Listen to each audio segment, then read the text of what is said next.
दोस्तों, यह एक पूरी तरह काल्पनिक कहानी है जो सिर्फ मनोरंजन के लिए है। इसमें सभी पात्र, नाम और घटनाएं वास्तविकता से अलग हैं और किसी भी भावना या विश्वास का अपमान नहीं करती। अगर आप हमारे यूके स्टोरी चैनल पर नए हैं तो कृपया वीडियो को लाइक करें और चैनल को सब्सक्राइब करना न भूलें। धन्यवाद।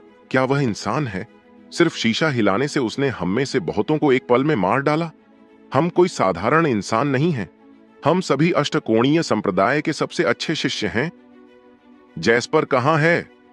हर्षित ने पूछा। वह आदमी अभी भी बेकाबू होकर कांप रहा था और हकलाते हुए बोला, तुम मुझे नहीं मार सकते।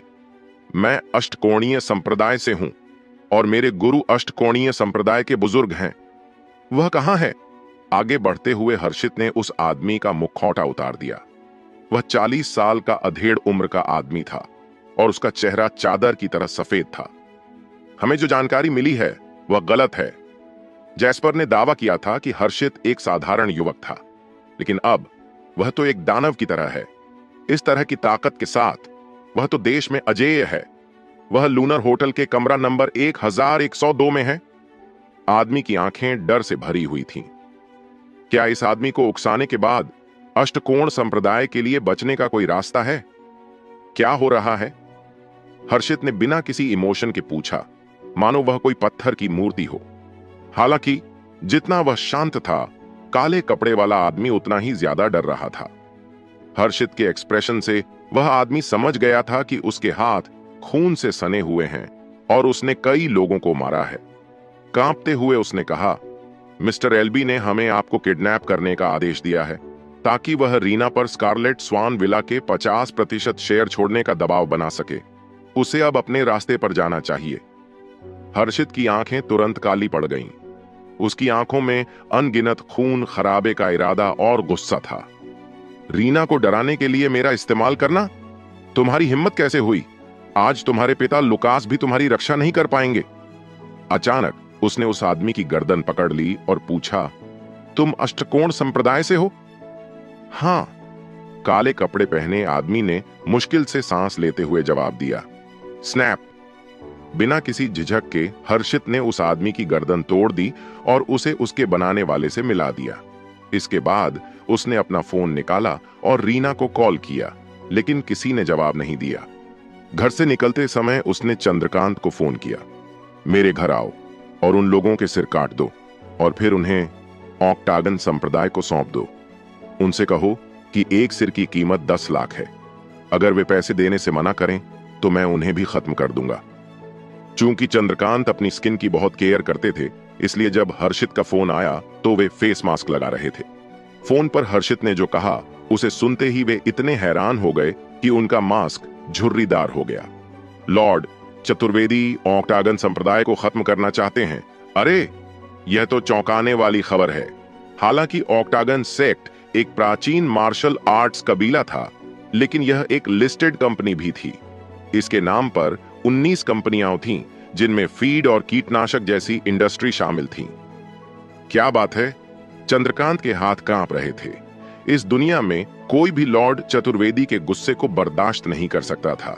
हालांकि हर्षित ने कोई जवाब नहीं दिया और सीधे लूनर होटल चले गए। क्या मुझे लुकास को फोन नहीं करना चाहिए? माफ करो, पर वह मेरे लिए ऐसा करने के लायक नहीं है।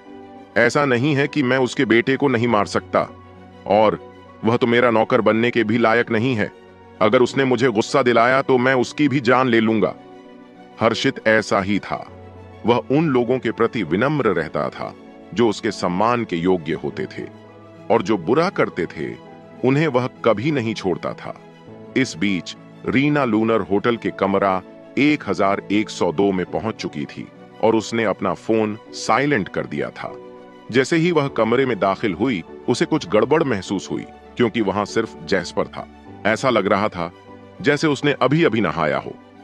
उसके शरीर के नीचे एक बड़ा तौलिया लपेटा हुआ था और उसने सफेद चप्पल पहन रखी थी। वह अपने बाल सुखा रहा था और शैतानी मुस्कान के साथ रीना को देख रहा था। भौहें सिकोड़ते हुए रीना ने पूछा, मैडलिन कहाँ है? जब उसने पहले फोन किया था तब मैडलिन वहां थी। उसके हिसाब से जैस्पर तब तक कुछ गड़बड़ नहीं करेगा जब तक मैडलिन वहां हो, इसलिए उसने अकेले आने की हिम्मत की थी। यह मामला हम दोनों के बीच का है। वह यहां क्यों होगी? जैस्पर उसके पास बैठ गया और उसकी खुशबू को सूंघने लगा। रीना के चेहरे के हाव भाव तुरंत बदल गए। वह तुरंत खड़ी हो गई। सॉरी, कल इस पर बात करेंगे। ये कहते ही वह दरवाजे की ओर भागने ही वाली थी। तभी जैस्पर ने ठहाका लगाया। कल? अगर तुम अभी चले गए तो हर्षित कल ही मर जाएगा। तुम यहीं क्यों नहीं रहती? जब हमारा काम खत्म हो जाएगा तो मैं तुम्हें और हर्षित दोनों को वापस भेज दूंगा। महिला के चेहरे पर तुरंत ही गंभीर भाव उभर आए। आपने हर्षित को पकड़ने के लिए किसी को भेजा था? जैस्पर ने मुस्कुराते हुए जवाब दिया। नहीं, तुम गलत हो। मैं उसे पकड़ नहीं रहा हूं, बल्कि उसे इनवाइट कर रहा हूं। एक कदम पीछे हटते हुए उसने पूछा, तुम्हें क्या चाहिए?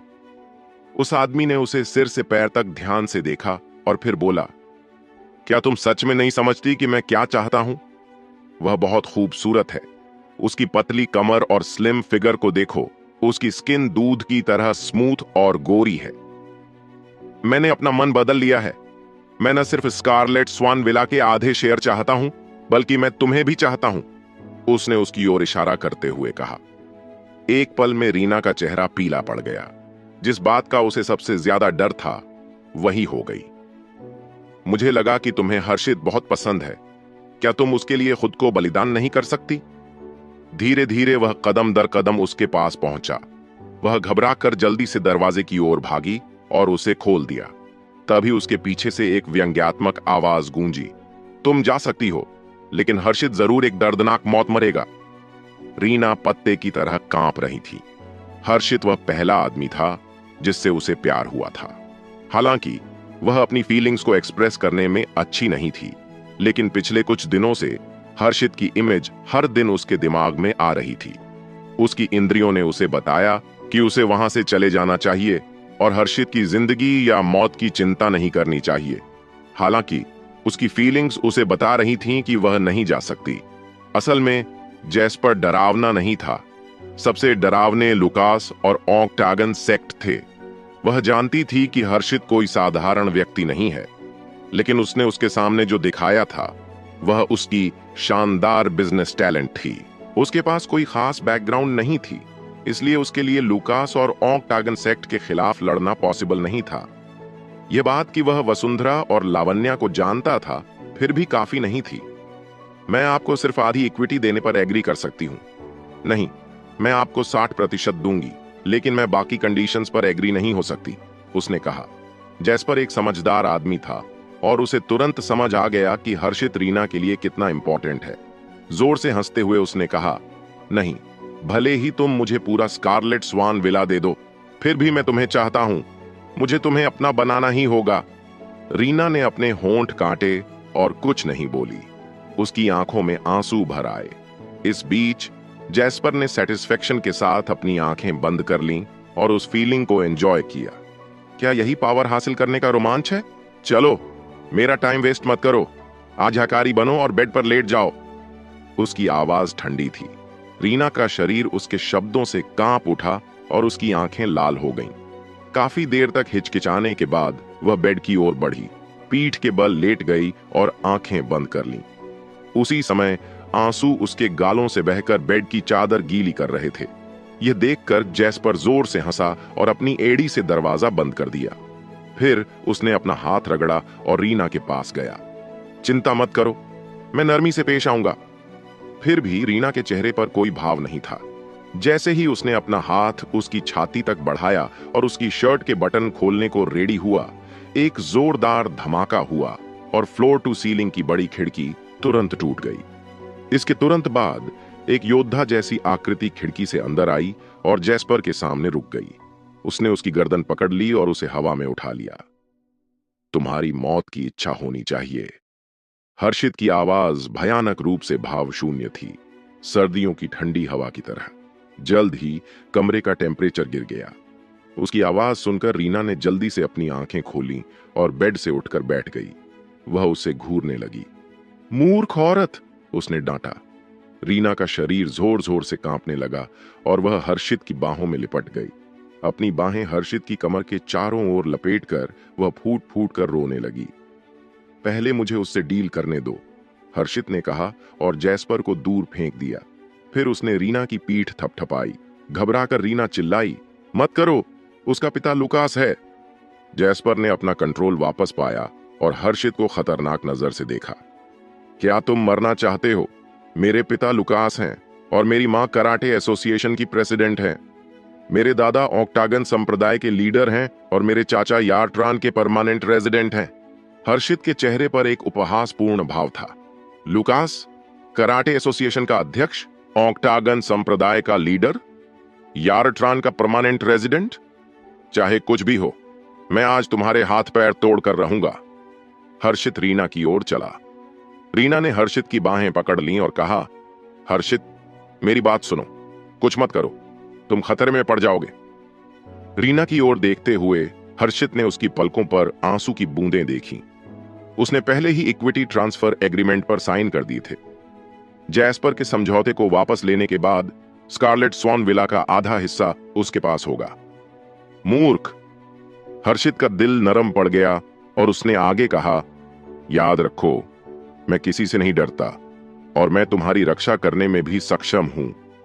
उन्होंने कहा कि वह मेरी रक्षा करने में सक्षम है। जब रीना ने यह सुना तो उसे आनंद की अनुभूति हुई।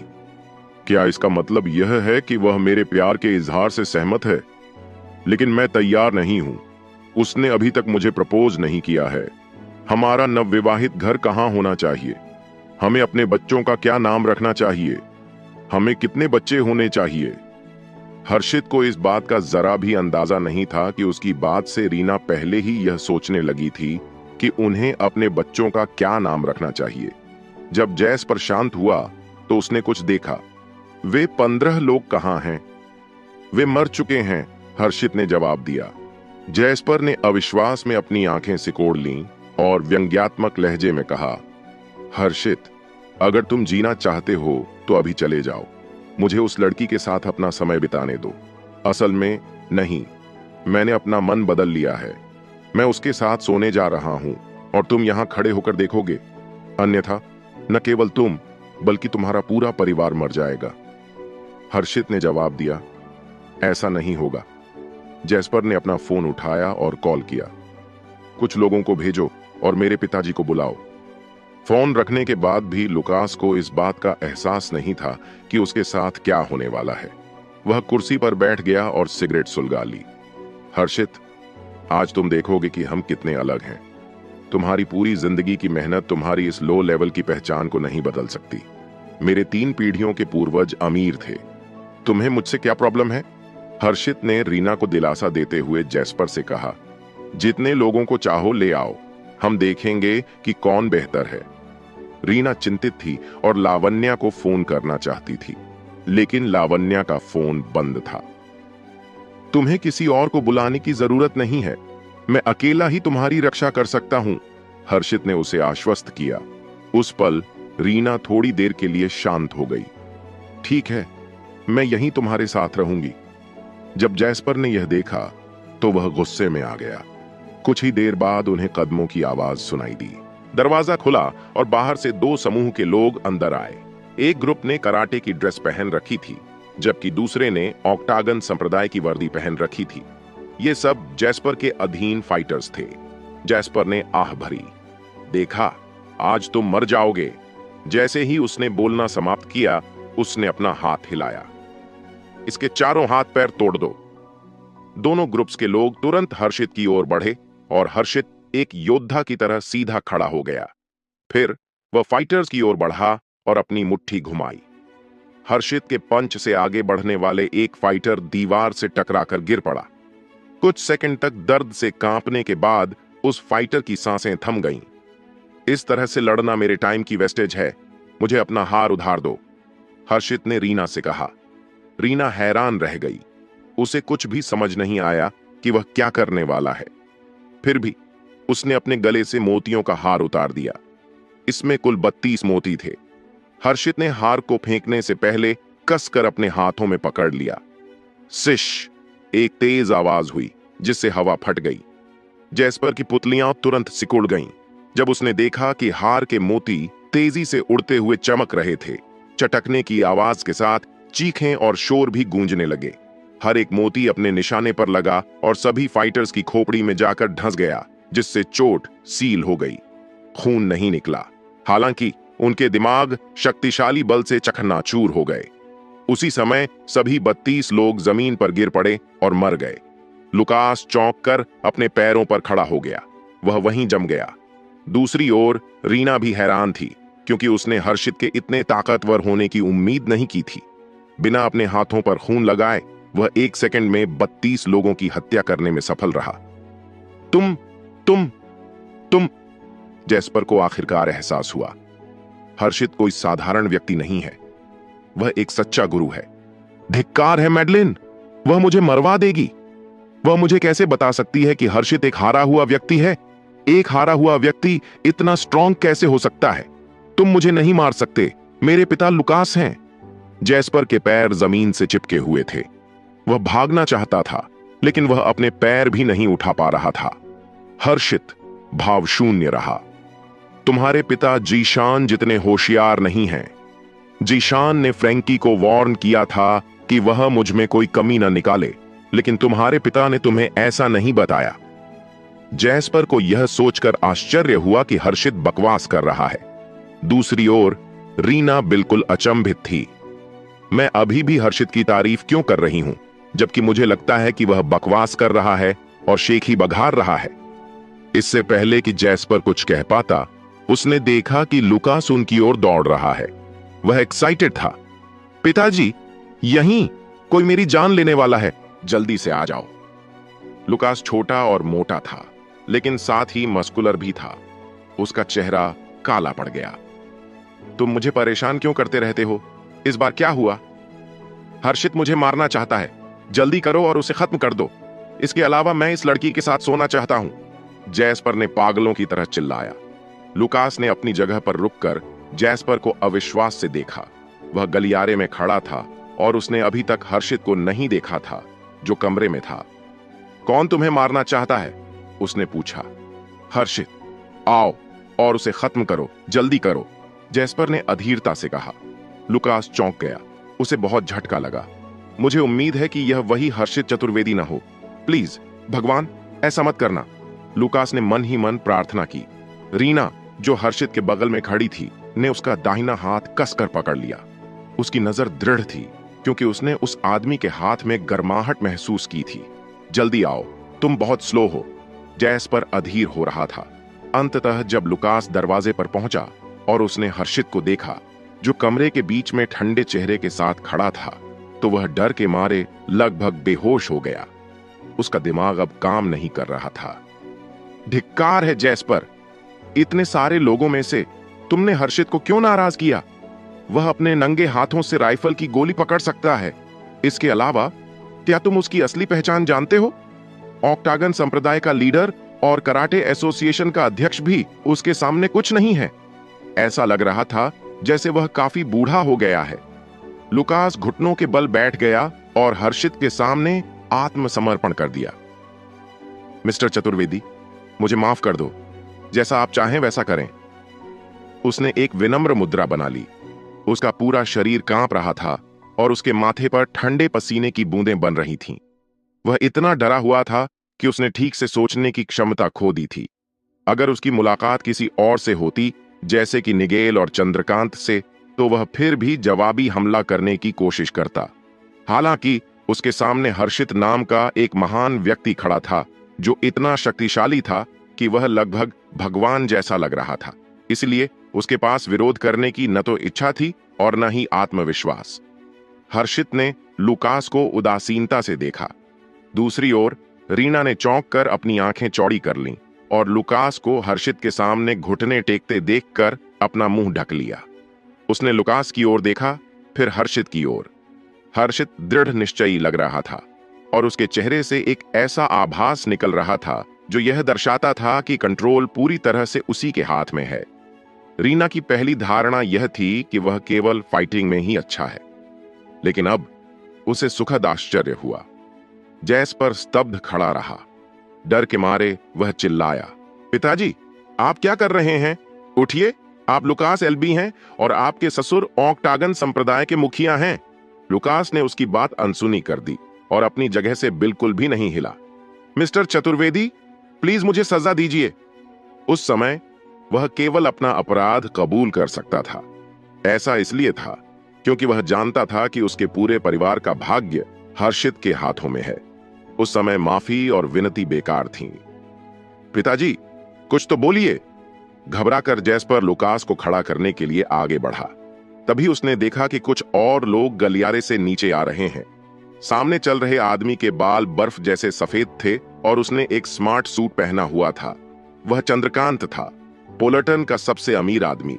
घबराए हुए चंद्रकांत ने हर्षित के पास जाकर उसका सम्मान पूर्वक अभिवादन किया। जैस्पर वहीं जम गया, मानो बिजली गिर गई हो। उसने चंद्रकांत के पीछे खड़े व्यक्ति को भी पहचान लिया। यह जीशान यादव है। उसकी फेम और पावर उसके पिता से मुकाबला करती है। जीशान एक बोरी उठाए हुए था जिसमें से खून टपक रहा था। वह हर्षित के पास गया और एक घुटने पर बैठ गया। मिस्टर चतुर्वेदी, ये ऑक्टागन संप्रदाय और कराटे एसोसिएशन के उन 15 कटे हुए सिर हैं। हम उन्हें उन 2 जगहों पर पहुंचाने वाले हैं। कृपया एक नजर डालें। तब तक जैस्पर क्लियर सोचने की अपनी कैपेसिटी खो चुका था। लुकास को घुटनों पर बैठे देखकर वह शॉक्ड था, लेकिन चंद्रकांत और जीशान को देखकर वह पूरी तरह डर गया। हर्षित चतुर्वेदी नाम का यह आदमी आखिर कौन है? मैडलिन ने मुझे बताया कि वह एक बेकार इंसान है, लेकिन क्या यह सच है? अगर वह वाकई एक बेकार इंसान होता तो क्या इतने बड़े बड़े लोग उसके साथ इतना रिस्पेक्ट से पेश आते?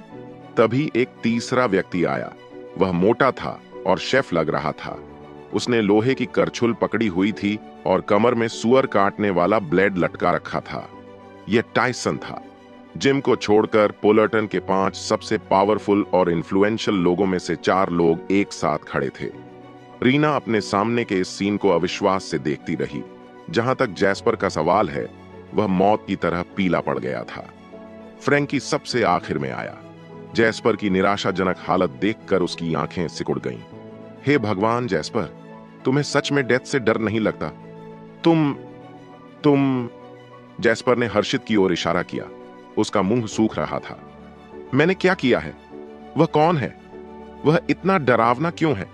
जब वह गुस्से में हुआ तो इतने सारे लोग क्यों घबरा गए और उसे शांत करने के लिए क्यों दौड़ पड़े? आखिर में हर्षित ने कहा, लुकास, तुम मुझे क्यों नहीं बताते कि मुझे क्या करना चाहिए? लुकास की रीढ़ में सिहरन दौड़ गई और वह फर्श पर गिड़गिड़ाने लगा। उसे अपना सिर उठाने की हिम्मत नहीं हो रही थी। प्लीज, जैसा आप चाहें वैसा करें। मैं एक भी विरोध का शब्द नहीं बोलूंगा। जैस्पर ने जब ये शब्द सुने तो वह थोड़ा लड़खड़ा गया। उसे आखिरकार समझ आया कि उसके पिता भी उसे बचा नहीं सकते। वह घुटनों के बल गिर गया और हर्षित की ओर बार बार झुकने लगा। मिस्टर चतुर्वेदी, प्लीज मुझे माफ कर दीजिए। मेरी जान बख्श दीजिए। मैं ऐसा दोबारा कभी नहीं करूंगा। जैस्पर लुकास के बगल में घुटनों के बल बैठ गया और बार बार झुकने लगा। लुकास 1 इंच भी नहीं हिला। उसके चेहरे पर चिंता की लकीरें ऐसी दिख रही थीं मानो वह 10 साल से ज्यादा बूढ़ा हो गया हो। तुम सचमुच मरने के लायक हो, हर्षित ने बड़बड़ाया। उसकी आवाज ठंडी और सपाट थी और उसके चेहरे पर कोई इमोशन नहीं था। किसी की भी हिम्मत नहीं हुई कि वह आवाज निकाले। फिर हर्षित ने जिशान की ओर मुड़कर कहा, इसका ध्यान रखना। जिशान ने तुरंत सिर हिलाया। जी मिस्टर चतुर्वेदी, मैं गारंटी देता हूं कि आप संतुष्ट होंगे। नहीं, मेरे नाना ऑक्टागन संप्रदाय के चीफ हैं और मेरी मां कराटे एसोसिएशन की प्रेसिडेंट है। मेरे चाचा यत्रण के परमानेंट रेजिडेंट हैं। अगर तुम मुझे मारोगे तो तुम्हें इसके रिजल्ट भुगतने होंगे, जैस्पर ने दहाड़ते हुए कहा। फ्रैंकी ने जैस्पर को ऐसे देखा जैसे वह फुल मूर्ख हो। क्या वह सीरियसली इस वक्त खुद को बचाने की कोशिश कर रहा है? अष्टकोण संप्रदाय, कराटे एसोसिएशन, यत्रण का परमानेंट रेजिडेंट, तो क्या हुआ?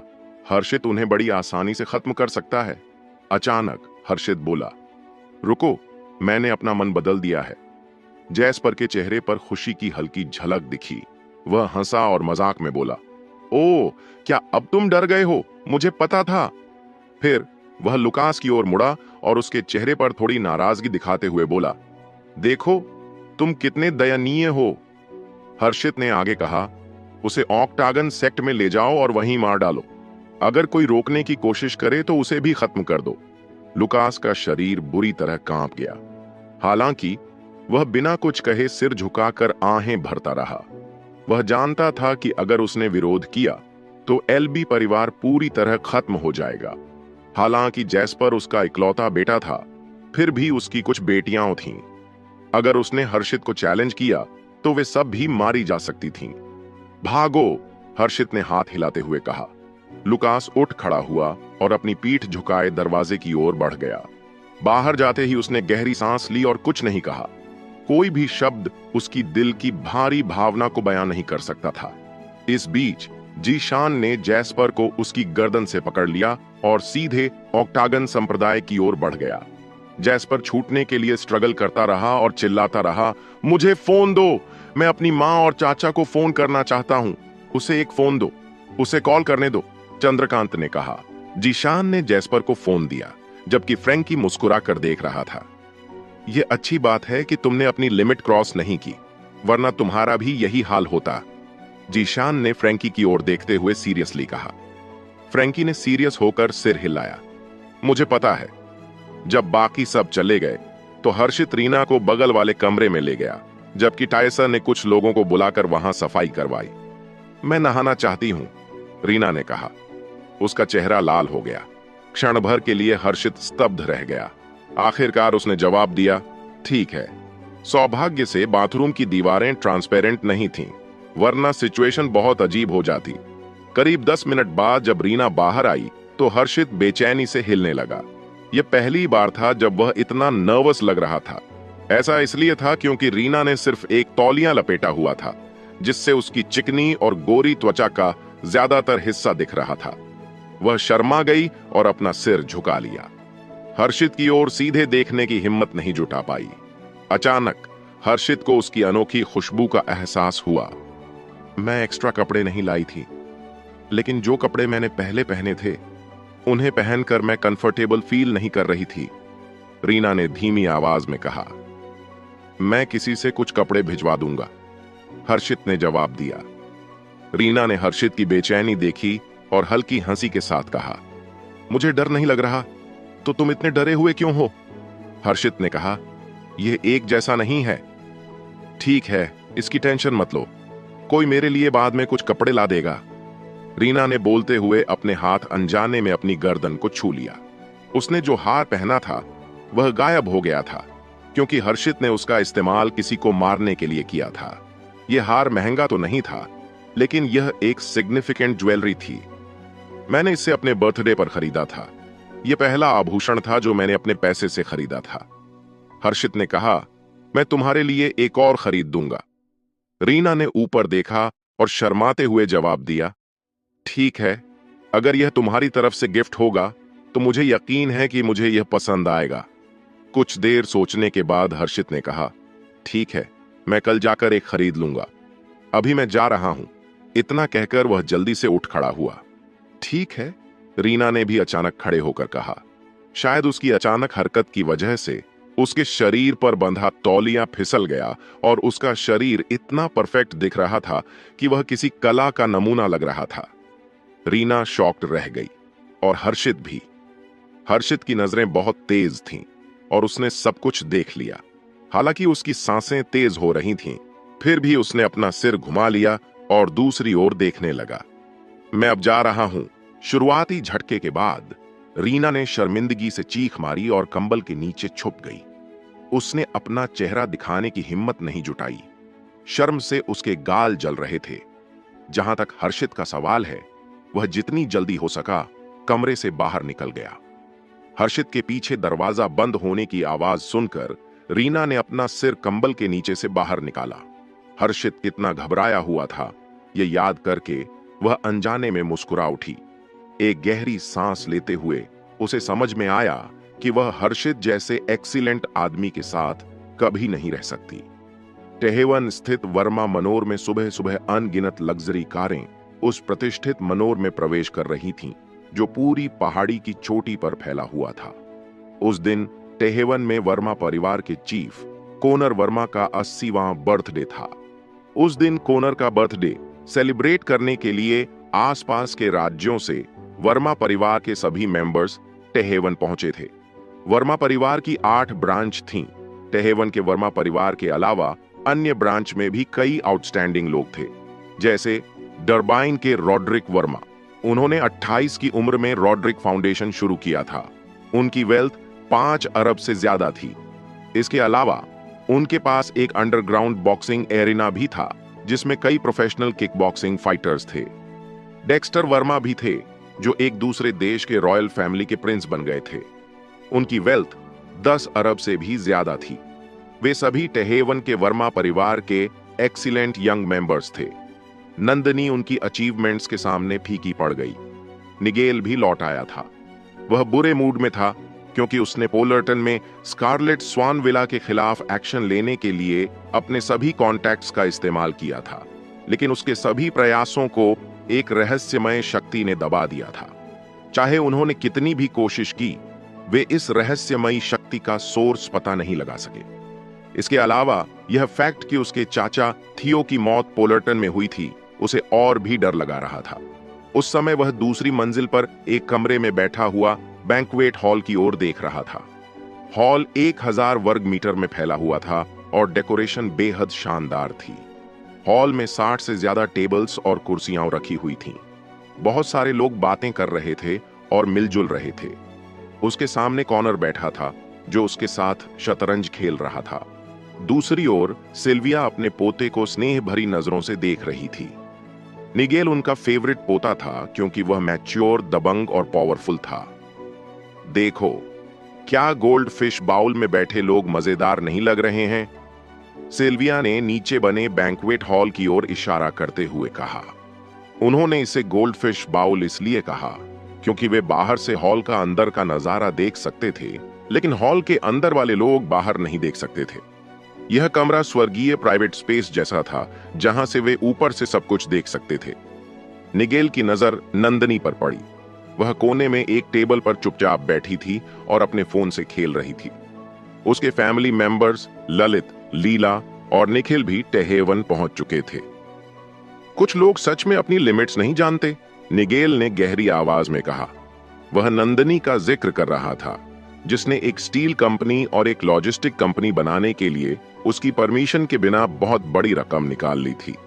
नंदनी की इस हरकत ने निगेल को बहुत गुस्सा दिलाया था। फिर उसने लैंड रिफॉर्म्स के कुछ आइडियाज प्रपोज करने के लिए टेहेवन जाने का डिसीजन लिया। क्या मजाक है, पूरी तरह बकवास। क्या आपके अंकल थियो की मौत सचमुच पोलर्टन में हुई थी? कॉनर ने अचानक पूछा। यह सुनकर निगेल ने अपनी भौहें सिकोड़ लीं। हाँ, ब्लेड अलायंस के मार्क और निखिल ने उस रात टायसन को मारने की कोशिश की थी, लेकिन वे फेल हो गए। न केवल अंकल थियो की मौत हुई, बल्कि बेनेट भी मारा गया। कॉनर का हाथ थोड़ा कांप गया। बेनेट? हाँ, नूह का right hand man, golden triangle का 4 चेहरा वाला देवदूत, निगेल ने गहरी सांस लेते हुए कहा। नूह के 12 डिवाइन गॉड्स अब बदला लेने के लिए तैयार होकर सीमाओं में घुस चुके हैं। 4 चेहरा देवदूत कैसे मरा? वह बहुत स्ट्रांग था। उसे किसने मारा? कॉनर ने तुरंत पूछा। निगेल ने जवाब दिया। निखिल और मार्क जो बच गए थे, उनके डिस्क्रिप्शन के मुताबिक उस आदमी ने गोल्डन मास्क और गोल्डन कैप पहनी हुई थी। यह पहली बार था जब कॉनर के चेहरे पर आश्चर्य साफ दिखा। Golden Lord? निगेल ने आह भरी। हां, वही है। गोल्डन लॉर्ड के हाथों कोई भी सरवाइव नहीं कर सकता। तो फिर मार्क और निखिल कैसे बच गए? कॉनर ने सवाल किया। शुरू में वे भी बच नहीं पाए थे। उन्हें एक बोरी में डाल दिया गया, जिसमें एक बड़ा पत्थर बांध दिया गया था। फिर उन्हें पोलर्टन समुद्र में फेंक दिया गया। लेकिन वे लकी थे, क्योंकि एक मछली पकड़ने वाली नाव ने उन्हें बचा लिया, निगेल ने आगे बताया। यह सुनकर कॉनर गहरी सोच में डूब गए। कुछ देर बाद उन्होंने फिर पूछा, नंदनी के लैंड रिफॉर्म आइडिया के बारे में तुम्हारा क्या ख्याल है? निगेल के होठों के कोने तिरछे हुए और उसने एक तिरस्कार भरी स्माइल दी। यह पूरी तरह से बकवास है। यह उसकी सिर्फ विशफुल थिंकिंग है। वह एरिया एक प्रोटेक्शन जोन है। भले ही वहां की ज्यादातर रेयर फिश माइग्रेट कर चुकी हों, लेकिन एक क्लास 1 प्रोटेक्शन जोन हमेशा क्लास 1 ही रहेगा। कोई भी, चाहे वह कितना भी इन्फ्लुएंशियल क्यों ना हो, इसे क्लास 4 जोन में नहीं बदल सकता। लैंड रिक्लेमेशन के लिए अप्रूवल तब तक नहीं मिलेगा जब तक पैराडाइज सेप्ट के 2/3 मेंबर्स वोट न करें। इस देश में कौन अप्रूवल दिला सकता है? कॉनर ने जवाब दिया, अभी भी कुछ हैं। क्या वे लोग इंसान भी हैं? वे भगवान होंगे, और अगर वे भगवान हैं तो उन्हें अप्रूवल की क्या जरूरत है? मैं बाद में उसे शर्मिंदा कर दूंगा। मैं उसे बता दूंगा कि मेरे बिना वह कुछ भी नहीं है, निगेल ने घृणा भरे स्वर में कहा। सिल्विया के झुर्रियों वाले चेहरे पर दुख झलकने लगा। मैं यह करूंगी, मैं सुनिश्चित करूंगी कि उसे अपनी जगह पता चले। निगेल चुपचाप मुस्कुराया। उसके चेहरे पर उपहास भरा हुआ था। तो क्या हुआ अगर मैं स्कारलेट स्वान विला पर कब्जा करने में विफल रहा? मैं टेहेवन राजा का भावी उत्तराधिकारी हूं। मैं टेहेवन पर कंट्रोल रखूंगा। हॉल में माहौल काफी जोशीला था। नंदनी चुपचाप एक तरफ बैठी हुई अपना फोन चला रही थी और सोच रही थी कि जब भोज ऑफिशियली शुरू होगा तो उसे क्या पहनना चाहिए। भोज शुरू होने से पहले मेहमानों को फॉर्मल ड्रेस पहननी थी। उनमें से ज्यादातर लोग इस टॉपिक पर डिस्कशन कर रहे थे। कुछ लोग पहले ही अपने फॉर्मल कपड़े पहनने की तैयारी कर रहे थे। नंदनी जल्दी में आई थी। साथ ही वह पहली बार इस तरह के इवेंट में शामिल हुई थी, इसलिए उसे इस रूल के बारे में पता नहीं था। इसीलिए वह ठीक से तैयार नहीं थी। अचानक एक एक्सक्लेमेशन की आवाज सुनाई दी। पीछे मुड़कर देखा तो एक सुंदर आदमी फॉर्मल सूट पहने हुए हॉल में दाखिल हुआ। यह एक टक्सेडो सूट था और सूट की फिटिंग बेहद परफेक्ट थी। सूट में डायमंड्स जड़े हुए थे, जिससे सभी की आंखें लगभग चौंधिया गईं। वह आदमी और कोई नहीं, डेक्स्टर वर्मा था। वह एक छोटे से देश के रॉयल फैमिली का युवराज था। वह शाही परिवार में 50% शेयर का मालिक था और उसकी कुल प्रॉपर्टी कुछ अरबों में थी। उसके बिहेवियर से साफ पता चल रहा था कि वह कितना अमीर है। वाह, क्या यह वही सूट नहीं है जो पिछली बार इंटरनेशनल फैशन शो में शोकेस किया गया था? यह थॉमस फोर्बिस की एक रिमार्केबल क्रिएशन है। इस सूट की कीमत ही 8 मिलियन है, किसी ने आश्चर्य से कहा। भोज में शामिल होने वाले सभी लोग पहले से ही अमीर थे, लेकिन 8 मिलियन की कीमत वाला कपड़ों का एक सेट उनके लिए भी बहुत ज्यादा था। हाँ, यही है। देखो, इसमें डायमंड्स कैसे जड़े हुए हैं। ये बहुत खूबसूरत है। सिर्फ कोई राजकुमार ही इसे पहन सकता है, किसी ने ईर्ष्या से कहा। डेक्स्टर का दिखना पहले ही काफी हैरान कर देने वाला था, लेकिन उसके पीछे जो बूढ़ा आदमी आया वह और भी ज्यादा चौंकाने वाला था। बूढ़ा आदमी व्हाइट ग्लव्स पहने हुए था और डेक्स्टर के सूट की सिलवटें ठीक कर रहा था। साथ ही वह सूट पर लगे डायमंड्स चमका रहा था। वह आदमी थॉमस फोर्बिस था, फैशन इंडस्ट्री का मास्टर, अब डेक्स्टर का पर्सनल बटलर था। इंप्रेसिव रॉयल फैमिली के युवराज से जैसी उम्मीद थी, भीड़ में से किसी ने कहा। निखिल ने जलन भरी नजरों से डेक्स्टर की ओर देखा और मन ही मन बुदबुदाया, हम दोनों लगभग एक ही उम्र के हैं। तुम शाही परिवार के युवराज कैसे बन सकते हो? डेक्स्टर सभी की ईर्ष्या और प्रशंसा भरी निगाहों से संतुष्ट था। उसने मुस्कुराते हुए सिर हिलाया और जाकर एक तरफ बैठ गया। निगेल और कॉनर दोनों की नजरें डेक्स्टर पर टिकी हुई थीं। कॉनर ने कहा, हमारा टारगेट है कि परिवार की सभी 8 शाखाओं को यूनाइट करें और दुनिया के टॉप ग्रुप्स को डोमिनेट करें। वह हमारी सक्सेस की हो सकते हैं। निगेल ने सिर हिलाया। उसके पिता आपके सबसे अच्छे स्टूडेंट्स में से एक हैं। आप ही थे जिन्होंने उसे आज जहां वह है वहां पहुंचने में मदद की। मुझे लगता है कि वह हमारी मदद करेगा। क्या आपको लगता है कि हम इस मामले में जीत सकते हैं? चतुर्वेदी परिवार की 8 शाखाओं को यूनाइट करने के बाद कॉनर ने गहरी सांस ली और सिर हिलाते हुए कहा, नहीं, चतुर्वेदी परिवार बहुत खतरनाक है। क्या आप जानते हैं कि उनके पास कितना पैसा और कनेक्शन है? मुझे इस बारे में कुछ नहीं पता। मैं चतुर्वेदी परिवार से सिर्फ एक बार मिला हूं, लेकिन मैं तुरंत समझ गया कि एक सच्चा एलीट परिवार कैसा दिखता है। निगेल की आंखों में दृढ़ता चमक उठी। उसने कहा, मैं अभी भी यंग हूं, इसलिए मेरे लिए अभी भी टेहेवन के वर्मा परिवार को वर्ल्ड फेमस रिच फैमिली बनाना पॉसिबल है। कमरे से बाहर जाने से पहले वह कुछ देर रुका, फिर गोल्ड फिश बाउल के पास गया और अपने आसपास का माहौल देखा। भोज शुरू होने में अभी भी आधा घंटा बाकी है। आप सभी को अगले कमरे में जाकर कपड़े चेंज कर लेने चाहिए। इतना सुनते ही भीड़ तितर बितर हो गई और अपने अपने रूम्स की ओर दौड़ पड़ी। सभी के लिए अलग अलग चेंजिंग रूम्स थे, जिन्हें पहले से ही अच्छी तरह से क्लीन किया गया था। नंदनी परेशान महसूस कर रही थी। यह देखकर लीला ने पूछा, नंदनी क्या बात है? नंदनी ने धीरे से जवाब दिया, मुझे रूल्स पता नहीं थे, इसलिए मेरे पास गाउन नहीं है। लीला ने पूछा, अगर तुम अभी जाकर खरीदो तो क्या टाइम पर पहुंच पाओगी? इस बात को लेकर वह चिंतित लग रही थी। नंदनी ने अपना सिर हिलाया और कहा, मैं इधर उधर देखूंगी और कोई उपयुक्त व्यक्ति ढूंढूंगी। वह बोल ही रही थी कि निगेल उसकी तरफ बढ़ा। नंदनी वहीं रुक गई और निगेल को देखने लगी। उसके चेहरे पर एक जटिल भाव था। हालांकि निगेल ने उसके साथ अच्छा व्यवहार किया था, लेकिन वह उसके फैसले से खुश नहीं थी। उसे लगा कि उसने उसे निराश किया है, इसलिए उस पल उसे पछतावा हो रहा था। फिर भी निगेल अपने नॉर्मल स्वभाव में था। हमेशा की तरह बेपरवाह अंदाज में उसने शांति से कहा, अगर आप गाउन नहीं लाए हैं तो मैं किसी से आपके लिए गाउन अरेंज करवा सकता हूं। मुझे लगता है कि हमारे पास हर साइज के गाउन होंगे। तभी एक लंबी सी महिला पीछे से आती हुई दिखाई दी। वह नंदनी को उसका गाउन सिलेक्ट करने के लिए कहीं ले जाना चाहती थी। नंदनी ने मना करने से पहले एक पल सोचा। कोई बात नहीं, मुझे लगता है कि मेरे पास एक है, उसने कहा। उसके मम्मी पापा उसकी ओर देख रहे थे और उसे यह ऑफर एक्सेप्ट करने का इशारा कर रहे थे। उन्हें यह देखकर हैरानी हुई कि निगेल ने पहले ही सिर हिला दिया था और एक नकली स्माइल दे दी थी। नंदनी के लिए उसका आखिरी स्नेह भी उसी पल खत्म हो गया था। इसके बाद वह मुड़ा और चुपचाप चला गया। जैसे ही वह मुड़ा, उसकी आंखें काली हो गईं, मानो अंधेरे में कोई तूफान उठ रहा हो। उसने मन बना लिया था कि किसी भी तरह से नंदनी को अपने काबू में लाएगा और उसकी आखिरी उम्मीद को भी तोड़ देगा। वह किसी ऐसी लड़की को नहीं चाहता था जिसकी उम्मीदें और महत्वाकांक्षाएं बहुत ऊंची हों।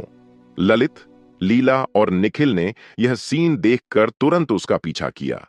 वे निगेल के पीछे पीछे गए और नंदनी की मदद करने लगे। वह अभी भी अपने शब्दों को लेकर अच्छा नहीं है, प्लीज उसकी रूडनेस को माफ कर दें। और इसी तरह के बहाने उन्होंने बनाए। हालांकि निगेल ने एक बेपरवाह मुस्कान दी जो ठंडी लग रही थी। अगर उस दिन वहां इतनी भीड़ ना होती और उसे अपनी इमेज का ख्याल न रखना होता तो वह लीला को थप्पड़ मार देता और उसे वहां से भगा देता। तुम लोग खुद को समझते क्या हो? नंदनी जब हॉल से बाहर निकली तो उसने देखा कि मेहमान चेंजिंग रूम की ओर जा रहे थे। उस वक्त बड़ा सा घर सुनसान लग रहा था। हैरान परेशान नंदनी सोचने लगी, क्या टेहेवन के वर्मा परिवार में आना सही डिसीजन था? बहरहाल मैं इतनी दूर आ चुकी हूं, क्या अब मैं पीछे लौट सकती हूं? मन ही मन गहरी सांस लेते हुए उसने सोचा कि वह सस्ता गाउन पहन लेगी जो वह हमेशा अपने साथ रखती थी। कम से कम कुछ तो होगा, उसने खुद से कहा। जैसे ही वह सोच रही थी, अचानक उसके सामने कोई प्रकट हुआ। उसे थोड़ा चौंकने से खुद को रोकना मुश्किल हो गया। वह आदमी बर्फ जैसा ठंडा था। न केवल उसका चेहरा और हाव भाव ठंडे थे, बल्कि उसका आभा मंडल भी बहुत ठंडा था। उसकी पर्सनालिटी आकर्षक थी, लेकिन उसकी एक खामी थी, उसकी आंखों के कोने बहुत लंबे थे। उसने अपना ब्रीफकेस नंदनी के पैरों के पास रख दिया। ये तुम्हारे कपड़े और हार हैं, इन्हें पहन लो, उसने कहा। उसका लहजा भी उतना ही ठंडा था। नंदनी को कोई जवाब देने का मौका दिए बिना वह मुड़ा और वहां से चला गया। पलक झपकते ही वह उसकी नजरों से ओझल हो गया। वह होराइजन ग्रुप के 4 महानतम दिव्य जनरलों में से एक था, किंग्सले वाइवर्न राजा। सच कहूं तो किंग्सले अंदर से बहुत एक्साइटेड था। वह पहली बार अपनी मालकिन से मिल रहा था और खुद को सम्मानित महसूस कर रहा था। नंदनी बहुत देर तक वहीं खड़ी रही, हैरान। उसे समझ ही नहीं आया कि उसे ये कपड़े किसने दिए। कुछ देर बाद उसने सोचना छोड़ दिया, ब्रीफकेस उठाया और चेंजिंग रूम की ओर चली गई। शुरुआत में वह यह ड्रेस पहनना नहीं चाहती थी, फिर भी जब उसने ब्रीफकेस खोला तो वह तुरंत मंत्रमुग्ध हो गई। उसमें एक मनमोहक हार रखा हुआ था। इसका रंग थोड़ा डार्क था, लेकिन यह बहुत सुंदर लग रहा था। उसे सबसे ज्यादा नीलम नीले रंग का गाउन पसंद आया। इस पर कोई अनावश्यक सजावट नहीं थी। इसका कपड़ा इतना सॉफ्ट था कि छूने में बादल जैसा लग रहा था। यह गाउन इतनी खूबसूरती से बना था कि सिलाई का कोई निशान तक नहीं दिख रहा था। ऐसा लग रहा था जैसे इसे पूरी तरह से 1 गज रेशम से बनाया गया हो। अपने मोह में खोई हुई नंदनी खुद को उस मनमोहक गाउन में बदलने से रोक नहीं पाई। जब उसने शीशे में खुद को देखा तो उसका जबड़ा जमीन तक गिर गया। पहले से ही उसकी कदकाठी लंबी और पतली थी, उसके पैर लंबे और स्लिम थे। इस गाउन को पहनने के बाद वह बिल्कुल किसी फेरी टेल की क्वीन जैसी लग रही थी। गाउन उसे परफेक्टली फिट हो रहा था, जो उसकी गोरी स्किन और आकर्षक फिगर को और निखार रहा था। ऐसा लगता है कि यह गाउन अलग अलग लोगों पर अलग अलग प्रभाव डालता होगा। अगर लावण्या ने इसे पहना होता तो वह पुरुषों की बेसिक इच्छाओं को आकर्षित करती, लेकिन जब यह ड्रेस नंदनी ने पहनी तो यह और भी ज्यादा ग्रेसफुल लग रही थी। हर कोई उस गाउन में अच्छा लगेगा और अलग अलग इमोशंस पैदा करेगा। उसे गाउन से हल्की खुशबू भी आ रही थी। यह जानी पहचानी सी खुशबू थी, लेकिन उसे याद नहीं आ रहा था कि उसने यह खुशबू कहां से महसूस की थी। क्या मुझसे पहले किसी ने इसे पहना था? नंदनी को पहले तो डाउट हुआ, फिर भी उसने खुद को समझा लिया कि वह ज्यादा सोच रही है। उसने जल्दी ही हार पहनना शुरू कर दिया। एक पल में ही उस गाउन के नीचे उसकी सुंदर आभा प्रकट हो गई कि सामने खड़ी होकर वह बहुत देर तक अपनी इमेज को ध्यान से देखती रही। आखिरकार उसने भौहें सिकोड़ी और हल्की आह भरी। निगेल ने कहा था कि वह मेरे लिए एक गाउन खरीदेगा, तो क्या यह वही है? उसने सोचा। हालांकि यह कोई लग्जरी ब्रांड नहीं है, लेकिन यह बहुत ही शानदार लगता है। जैसे ही वह इस निष्कर्ष पर पहुंची, निगेल के लिए उसका अपराध बोध और गहरा हो गया। सुबह 10 बजे कॉनर के 80वें जन्मदिन का जश्न ऑफिशियली शुरू हो गया। नंदनी ने गहरी सांस ली और कमरे से बाहर निकल आई। हॉल, जिसे गोल्ड फिश बाउल कहा जाता था, मेहमानों से भरा हुआ था जो अपनी सीटों पर बैठे इंतजार कर रहे थे। पूरा नजारा भव्य और रॉयल लग रहा था। चूंकि सभी ने अपने फॉर्मल परिधान पहन लिए थे, भोज ऐसा लग रहा था जैसे इसमें सिर्फ एलीट क्लास ही हिस्सा ले सकता है। हालांकि तैहेवन राजा ने अपनी असली ताकत खो दी थी, लेकिन जब तक वे जिंदा थे कोई भी उनका अपमान करने की हिम्मत नहीं कर सकता था। नंदनी जब हॉल में दाखिल हुई तो उसने ज्यादा अटेंशन नहीं खींचा, यहां तक कि निखिल भी उसे नोटिस नहीं कर पाया। सबकी निगाहें मंच पर खड़ी एक अट्रैक्टिव महिला पर थीं। वह वर्मा परिवार से नहीं बल्कि येजर परिवार से थी। निगेल की दादी एक रिच फैमिली से आने वाली खूबसूरत एलीट महिला थीं। 100 साल बाद भी वह बेहद पावरफुल थीं। वह जेडबोरो के येजर परिवार की वंशज थीं। वह सुप्रसिद्ध अदिति येजर थीं। अगर किसी को हंस जैसा होने का टाइटल मिल सकता है तो वह निस्संदेह अदिति को मिलेगा। उसकी हर छोटी हरकत से रॉयल्टी का फील आता था। कोई भी देख सकता था कि वह संप्रभु वंश की थी। वह यंग लग रही थी, करीब 25 साल की। इसके अलावा वह 1.75 मीटर लंबी थी और उसका फिगर कई महिलाओं का ड्रीम था। लाल बड़े गाउन में स्टेज पर खड़ी उसकी पीठ पर उसकी गोरी और ग्लोइंग स्किन दिख रही थी। उसकी कलाई पर एक चमचमाता क्रिस्टलीय कंगन था जिसकी कीमत किसी राजा की दौलत के बराबर थी। हे भगवान, क्या यह प्राचीन फीनिक्स ब्रेसलेट नहीं है? मैंने सुना है यह अनमोल है। थॉमस ने आश्चर्य से आंखें फाड़ते हुए कहा। यह गाउन मेरी जानी पहचानी टैलेंटेड डिजाइनर का हैंडमेड लगता है। सचमुच, अदिति को जैसे खुद स्वर्ग ने बनाया था। अदिति का हाथ पकड़े सिडनी खुशी से मुस्कुरा रही थी। हालांकि वे दोनों येजर परिवार से थे, उनके बीच 5 पीढ़ियों का अंतर था। इसलिए निगेल और अदिति का शादी करना सबसे सही निर्णय माना जा रहा था, क्योंकि दोनों परिवारों की सोच एक जैसी थी। अदिति के पास निगेल खड़ा था। वह सीरियस लुक में था और एक शब्द भी नहीं बोला। वहीं एक और युवक था जिसने सबका ध्यान खींचा। वह रॉड्रिक था। वह वही था जिसने अकेले ही रॉड्रिक फाउंडेशन की शुरुआत की थी। उसका चेहरा भी गंभीर था और उसके पीछे सूट पहने हुए कुछ हट्टे कट्टे आदमी खड़े थे। चांदी का सूट पहने हुए वह अदिति को देखता हुआ लाल वाइन का आनंद ले रहा था। उसकी आंखों में पैशन की आग झलक रही थी। टेहेवन के वर्मा परिवार के अलावा वर्मा परिवार की 8 अन्य शाखाओं को मंच पर खुद को दिखाने का कोई हक नहीं था। भले ही वे अमीर थे, उन्हें कभी भी एलीट क्लास का हिस्सा नहीं माना गया। वास्तव में एलीट बनने के 2 ही रास्ते थे, एकीकरण या विवाह। रॉड्रिक अपनी कंपनी का मर्जर नहीं करना चाहता था, लेकिन वह अदिति के लिए इतना क्रेजी था कि उससे शादी करना चाहता था। हालांकि अदिति के दिल में उसके लिए कोई जगह नहीं थी। सच कहूं तो अदिति किसी से भी प्यार में नहीं थी, यहां तक कि निगेल से भी नहीं। पहले रॉड्रिक और अदिति यूनिवर्सिटी में क्लासमेट्स थे। जब से उसने अदिति को जाना, वह जानता था कि अदिति एक इमोशनलिस्ट लड़की है। उस पर भेड़ जैसी नजरें बनाना बंद करो, वह निगेल की मंगेतर है, तुम्हें पता है? लीला ने निखिल को डांटते हुए उसके हाथ पर हल्का थप्पड़ मारा। निखिल ने अनिच्छा से अदिति से अपनी नजरें हटाईं और दुखी होकर बोला, कितनी अफसोस की बात है, वह ऐसी लड़की है जिसे हर आदमी प्यार करता है। वैसे नंदनी, सौभाग्य से निगेल ने तुम्हें कोई टाइटल नहीं दिया, उसने सिर्फ तुम्हें ताकत और पैसा दिया। यह इस तरह से बेहतर है ना? लीला ने उत्साहपूर्वक सिर हिलाते हुए सहमति जताई। वह सही कह रहे हैं। वैसे भी किसी उपाधि का क्या मतलब है? आपके पास कुछ ठोस होना चाहिए, कुछ ऐसा जो सच में आपका हो। आप पर नजर डालें, आपकी कुल संपत्ति कई 100 मिलियन है, लेकिन आपके पास सच में कितनी संपत्ति है? उन तिरस्कार भरे शब्दों को सुनकर नंदनी ने अपनी मां और भाई को तीखी नजरों से देखा। आप सही कह रहे हैं, मैं 3 मिलियन से ज्यादा खर्च भी नहीं कर सकती, इसलिए आप उस स्पोर्ट्स कार के बारे में भूल जाइए जिसका आपने हमेशा सपना देखा है। अपने प्रोफेशनल मैनेजर सुसान के साथ उसके हर एक खर्च का पूरा रिकॉर्ड रखा जाता था। कोई भी बड़ी अमाउंट का खर्च, खासकर अगर वह अव्यावहारिक हो, तो उसे रोक दिया जाता था। निखिल की आंखों में निराशा की झलक दिखाई दी, क्योंकि एक आलीशान हवेली और स्पोर्ट्स कार खरीदने की उसकी इच्छाएं अचानक खत्म हो गईं। ठीक है, चुप रहो, निगेल ने घोषणा की। एक ही आदेश से पूरे भोज कक्ष में सन्नाटा छा गया। आज हम अपने दादाजी का 80वां जन्मदिन मना रहे हैं। मैं आप सभी का यहां आने के लिए धन्यवाद करता हूं।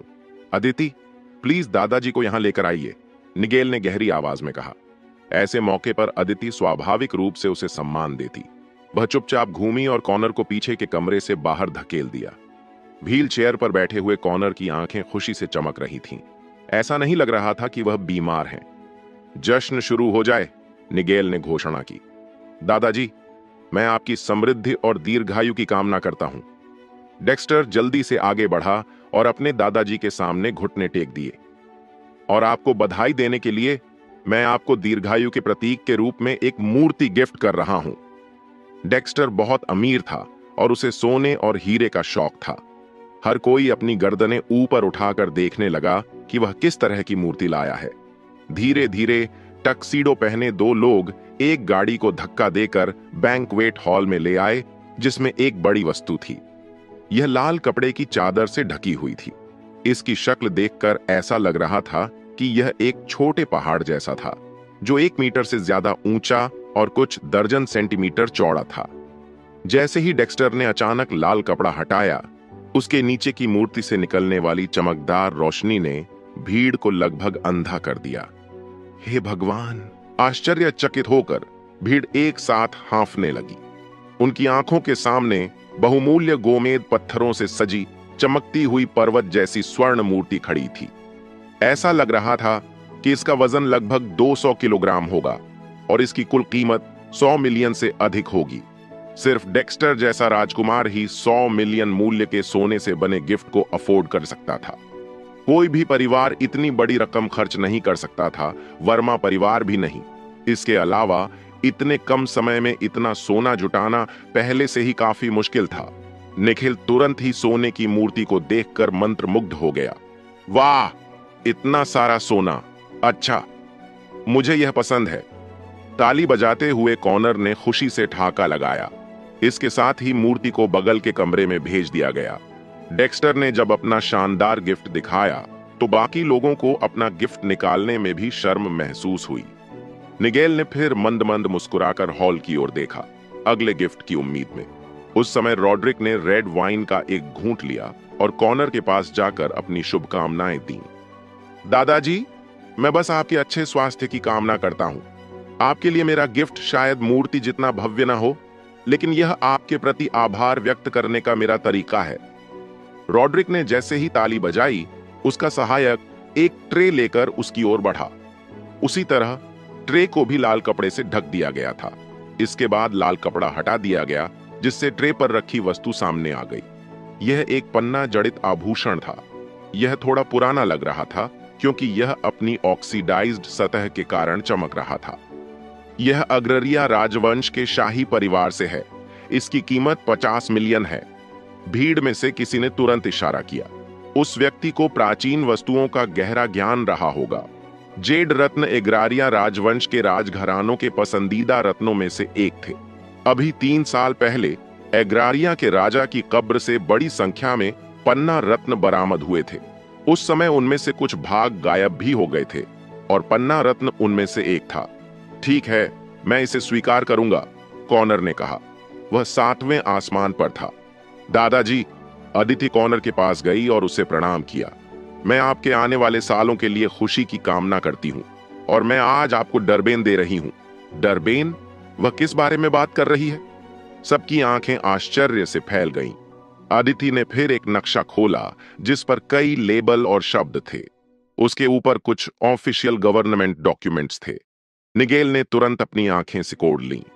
यह डरबेन की सबवे लाइन 3 के डेवलपमेंट का ब्लूप्रिंट है और ये डॉक्यूमेंट्स प्रोजेक्ट अप्रूवल लेटर और प्रपोजल के लिए रिक्वेस्ट हैं, अदिति ने डिटेल में समझाया।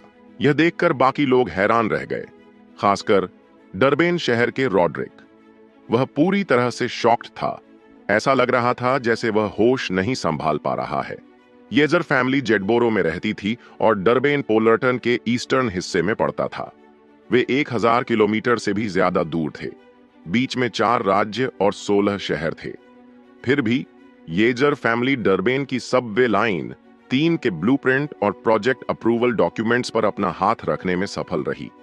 क्या यही येजर फैमिली की असली ताकत है? रॉड्रिक ने पहली बार खुद को बेहद पावरलेस महसूस किया। एक शताब्दी पुराने रिच फैमिली के वंशज द्वारा ऐसी अचीवमेंट हासिल करना सचमुच चौंकाने वाला था। यहां तक कि कॉनर की भी सांस फूलने लगी, क्योंकि यह बहुत ही वैल्यूएबल गिफ्ट था।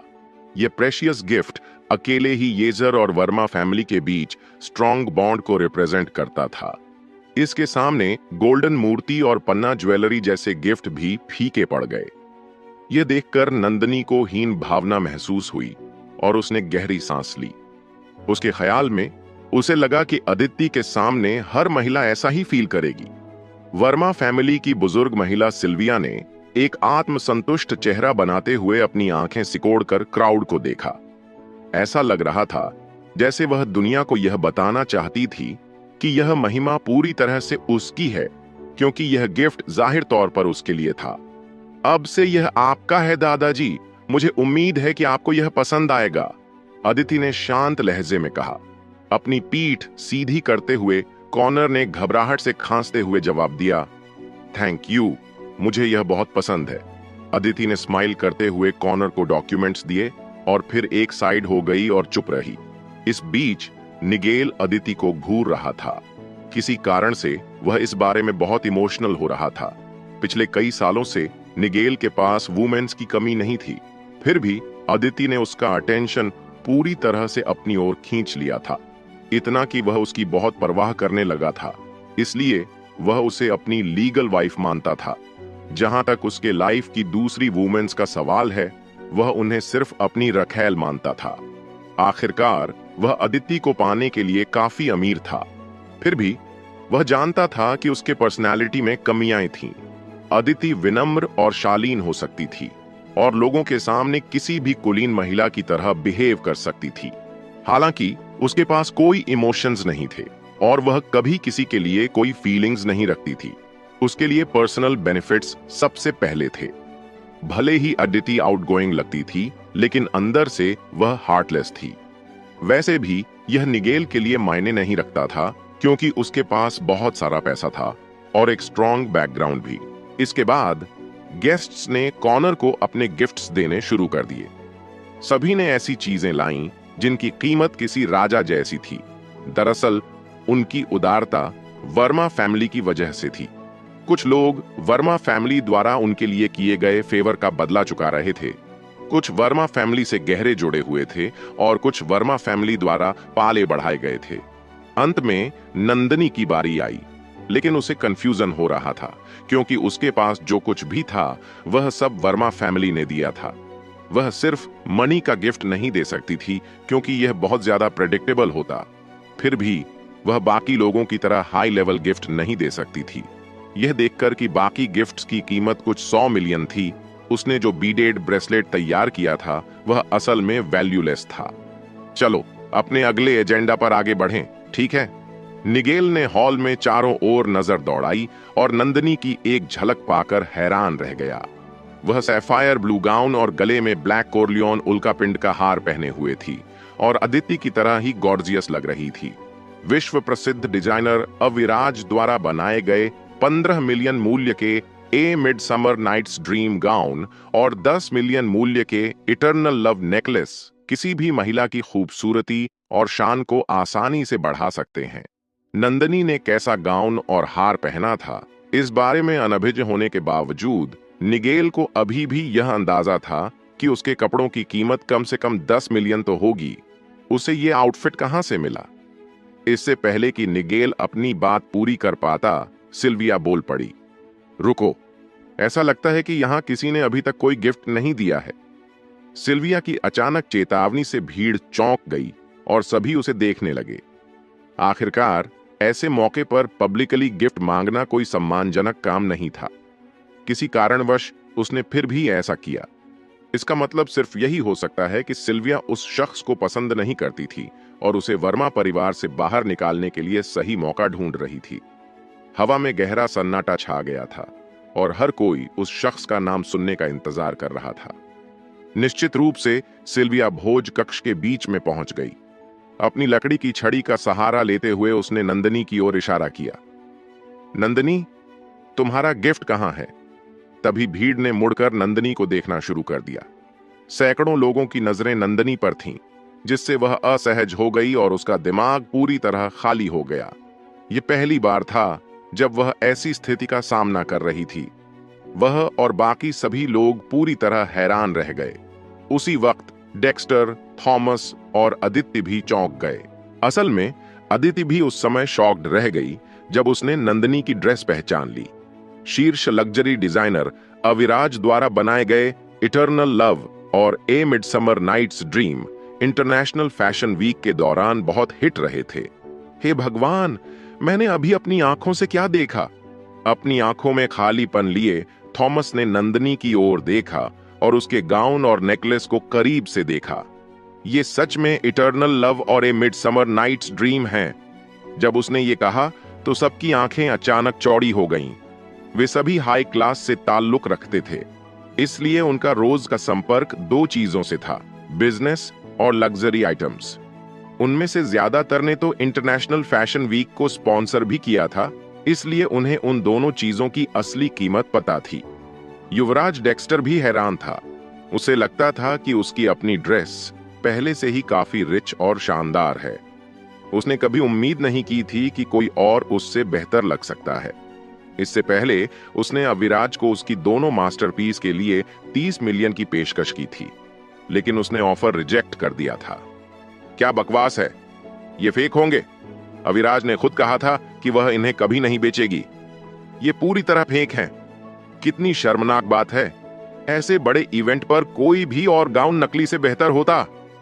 पूरा हॉल चर्चाओं से गूंजने लगा। वे नंदनी के गाउन और नेकलेस की ऑथेंटिसिटी को कभी स्वीकार नहीं कर सकते थे। उनके नजरिए से ऐसे खजाने किसी साधारण इंसान के हाथ में कभी नहीं आ सकते। नंदनी एकदम शांत हो गई और उसके चेहरे का रंग उड़ गया। वह अपने गाउन और नेकलेस की सच्चाई का पता नहीं लगा सकी, लेकिन उसे पहले से ही यकीन था कि यह निगेल का प्लान था उसे फंसाने का। उसी वक्त निगेल को एहसास हुआ और वह शांत हो गया। ओह, तो ये नकली हैं। इससे ज्यादा समझ में आता है। अगर उसके जैसी किसी आम लड़की के पास ऐसे खजाने होते तो ये बहुत अजीब बात होती। फिर भी अदिति, थॉमस और डेक्स्टर को पता था कि नंदनी ने जो पहना था वह पूरी तरह असली था। तब तक सिल्विया ने नंदनी की ओर इशारा करते हुए अपनी बेंत हिलाई।